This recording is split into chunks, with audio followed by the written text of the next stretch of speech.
Intinya tidak boleh ada unsur maksiat, kata kunci ya. Sehingga kita perlu tahu nih, unsur maksiatnya apa kalau dalam perlombaan itu. Misalnya, yang pernah saya tahu ya.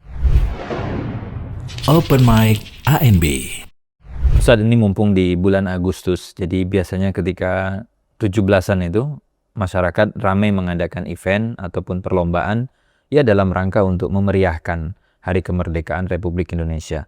Dan banyak pertanyaan yang biasanya disampaikan berulang terkait dengan lomba 17-an, terutama dari sisi apa hukumnya mengikuti perlombaan 17-an yang mana pemenang itu ada hadiah.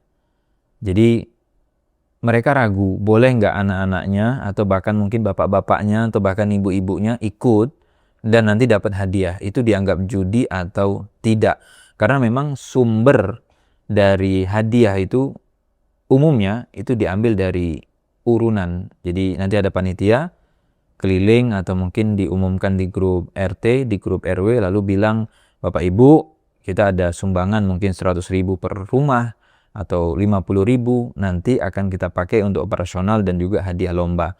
Nah, mungkin ada juga yang dari sponsor Ustaz ya, tapi kebanyakan sih dari sumbangan warga itu sendiri, lalu mereka jadi peserta atau mungkin anak-anaknya yang ikut nanti ada hadiah. Nah, pertanyaannya, kalau dengan skema semacam ini, lalu kita ikut, boleh nggak dapat hadiahnya? Apakah itu termasuk judi atau tidak Ustaz? Alhamdulillah wassalatu wassalamu ala Rasulillah. Dalam hadis riwayat Abu Dawud, At-Tirmidzi dan yang lainnya, Nabi SAW pernah mengatakan, La sabqa illa fi khuffin au hafirin au naslin. Tidak boleh ada sabak kecuali untuk perlombaan pacuan onta, pacuan kuda, dan memanah. Kata sabak di sini ada dua cara baca. Bisa dibaca baknya disukun, bisa dibaca baknya di fathah, bisa dibaca sabaqo, bisa dibaca sabaqo. Kalau dibaca baknya disukun, sabaqo bermakna musabaqo. Tidak boleh ada perlombaan. Tidak boleh ada perlombaan kecuali lomba pacuan onta, kuda, dan memanah. Tapi kalau baknya kita baca dengan fathah, la sabaqo, artinya tidak boleh ada taruhan. Tidak boleh ada taruhan kecuali untuk lomba pacuan kuda, pacuan onta atau memanah. Baik, hadis ini kita jadikan sebagai acuan ya, tentang masalah hukum adanya hadiah terkait perlombaan. Kalau lomba untuk 3 ini, maka keberadaan hadiah, kemudian taruhan bahkan hukumnya diperbolehkan atas izin dari Nabi SAW. Kalau selain ini, sebagaimana lomba dalam 17-an kan rata-rata selain dari 3 ini, seperti misalnya lomba lari karung, kemudian kelereng dan seterusnya, seperti lomba anak-anak. Maka dalam lomba ini tidak boleh ada taruhan. Ya. Kemudian tidak boleh ada hadiah yang itu diambilkan dari biaya iuran para peserta. Karena ini semakna dengan taruhan. Terus bagaimana kalau misalnya iuran itu adalah dari warga? Lalu setelah itu nanti akan ada perlombaan dan dipakai untuk hadiah perlombaan tadi. Untuk iuran dari warga, kemudian panitia memberikan izin kepada seluruh warga silahkan ikut semua perlombaan yang ada. Maka ini semakna dengan itu. Berarti mereka membayar sesuatu dan nanti ada yang menang, ada yang kalah. Misalnya untuk jalan sehat. Terus diundi dari iuran warga, anggaplah misalnya masing-masing 100.000 per kakak. Lalu dipakai untuk hadiah jalan sehat. Ada yang dapat, ada yang tidak. Berarti kan ada yang menang, ada yang kalah. Dan itu semakna dengan judi. Karena itu praktek seperti ini ya tidak seharusnya dilakukan. Lalu bagaimana kalau misalnya tetap ingin menyelenggarakan yang sama? Kalau bisa hadiahnya dari sponsor. Dan jika memang ada iuran dari warga, iurannya sama sekali tidak dipakai untuk hadiah. Tapi iurannya dipakai untuk biaya operasional. Misalnya untuk perbaikan atau untuk pasang umbul-umbul di jalan. Atau untuk kegiatan 17-an secara umum. Tapi di situ tidak dipakai untuk hadiah perlombaan. Baik Ustaz, kita asumsikan panitianya bisa mengikuti skema tadi. Artinya iuran warga dipakai hanya untuk umbul-umbul atau mungkin iuran warga dibelikan konsumsi makanan dibalikkan ke mereka misalkan, dan nanti hadiah dari sponsor. Kita anggap mereka bisa menjalankan skema ini sehingga tidak ada unsur taruhan terhadap perlombaan atau sistem yang mereka jalankan. Nah sekarang Ustaz, apakah semua perlombaan itu hukumnya mubah? Atau ada nanti perlombaan-perlombaan yang dilaksanakan baik untuk 17-an tadi yang ternyata secara syariat bermasalah? Ada nggak rambu ataupun kaidah ataupun koridornya? Misalkan contoh kan yang biasanya dilakukan itu joget balon Ustaz. Jadi suami istri mungkin pegangan terus balonnya di tengah gitu kan jalan. Biasanya semakin heboh itu teriakan pengunjung makin lucu, makin itu kan semakin meriah gitu. Karena yang dicari kan meriahnya itu, San. Kalau lombanya lurus-lurus aja kayaknya jadi tidak menarik gitu, San. Nah, tapi kan kita butuh rambu untuk panitia atau untuk warga. Kira-kira lomba yang seperti apa yang boleh dilaksanakan, boleh digelar gitu untuk diikuti. Intinya tidak boleh ada unsur maksiat. Kata kunci ya. Sehingga kita perlu tahu nih, unsur maksiatnya apa kalau dalam perlombaan itu. Misalnya, yang pernah saya tahu ya, satu membuka aurat jelas ya. Sehingga kalau sampai lomba itu harus menampakkan aurat, dan apalagi aurat wanita, tentu saja tidak diperkenankan. Yang kedua, tidak boleh ada unsur tasabbuh dengan lawan jenis.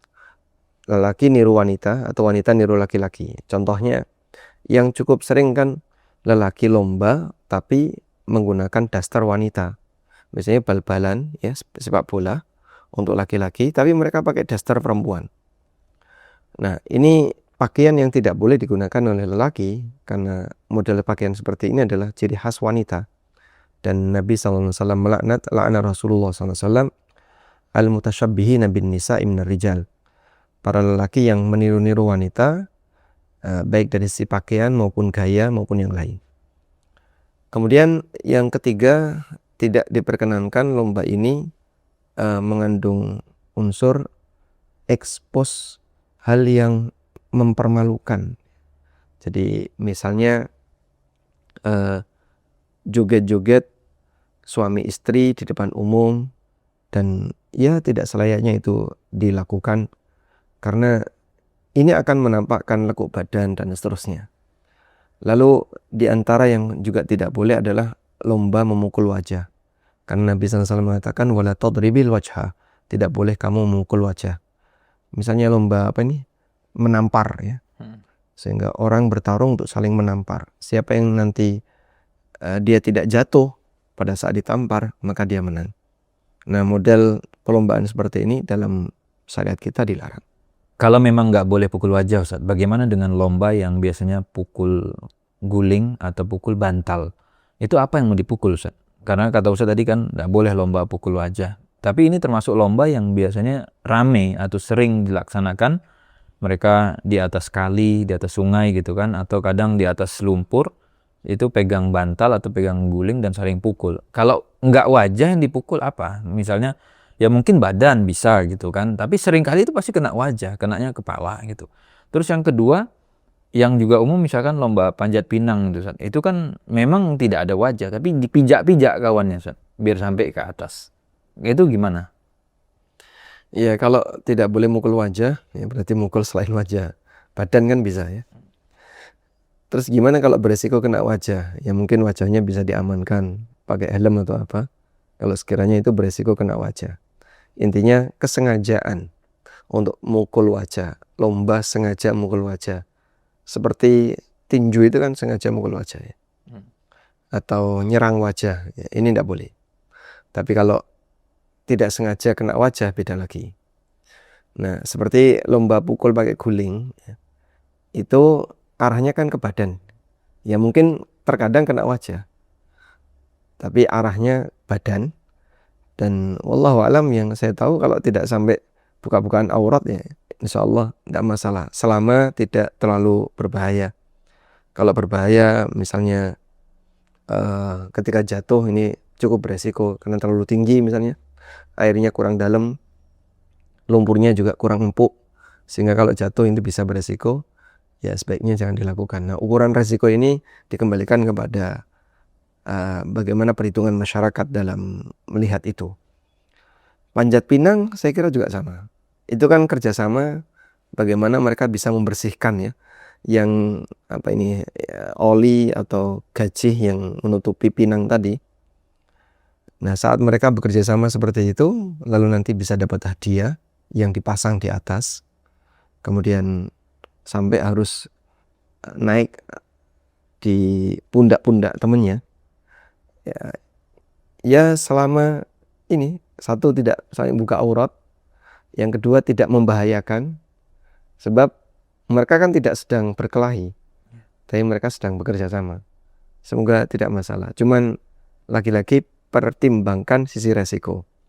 Saya pernah lihat saya tidak melihat langsung, tapi dengar dari laporan warga, ada yang sampai pingsan karena dia pundaknya diinjak sama atas-atasnya, terus dia pingsan atau apa gitu. Nah, model beresiko seperti ini mungkin juga perlu dijadikan pertimbangan. Jangan sampai mau gembira tapi justru malah merenggut nyawa.